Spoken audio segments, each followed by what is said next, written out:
Saya ada satu konsep yang saya pahami dari Al-Quran, surat Fussilat.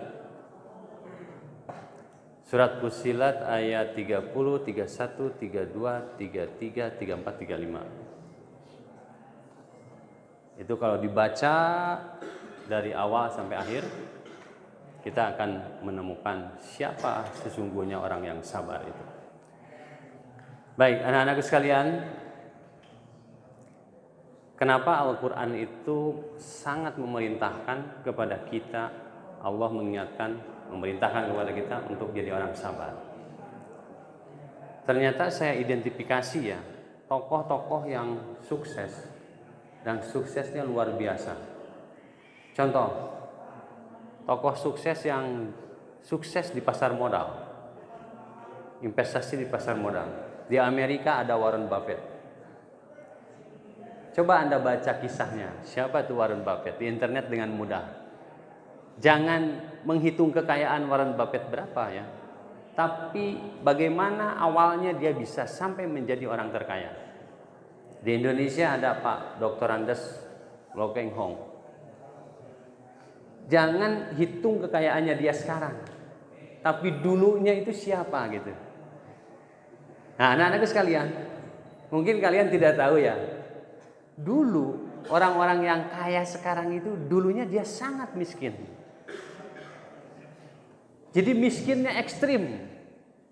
Bukan miskin kayak kita masih bisa makan gitu ya. Pagi makan, siang makan. Kalau orang-orang sukses itu ternyata kalau kita kaji latar belakangnya, sejarahnya, miskinnya ekstrim. Apa misalnya? Makan Indomie dibagi 4. Satu keluarga makan Indomie dibagi 4. Ekstrim kan? Kalau kita makan Indomie saja satu masuk ke perut itu nggak akan bisa bertahan sampai siang gitu. Tapi ini satu Indomie dibagi 4. Ekstrim. Tapi sekarang beliau menjadi orang-orang yang berkelimpahan rezeki. Nah, pas saya baca bukunya coba. Tadi pagi saya nonton seorang trader usia 21 tahun.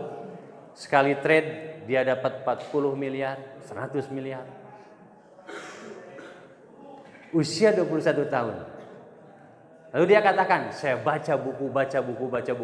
Buku-buku tentang tokoh-tokoh, tentang teori-teori untuk trade itu bagaimana? Dia baca. Sekarang usia 21 tahun coba.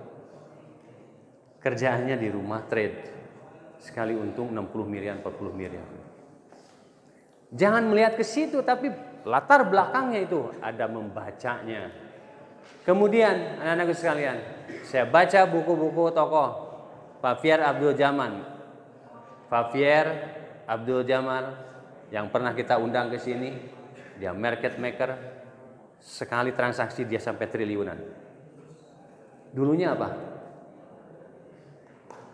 Dia juga sama hidup dalam keterbatasan di daerah Papua sana.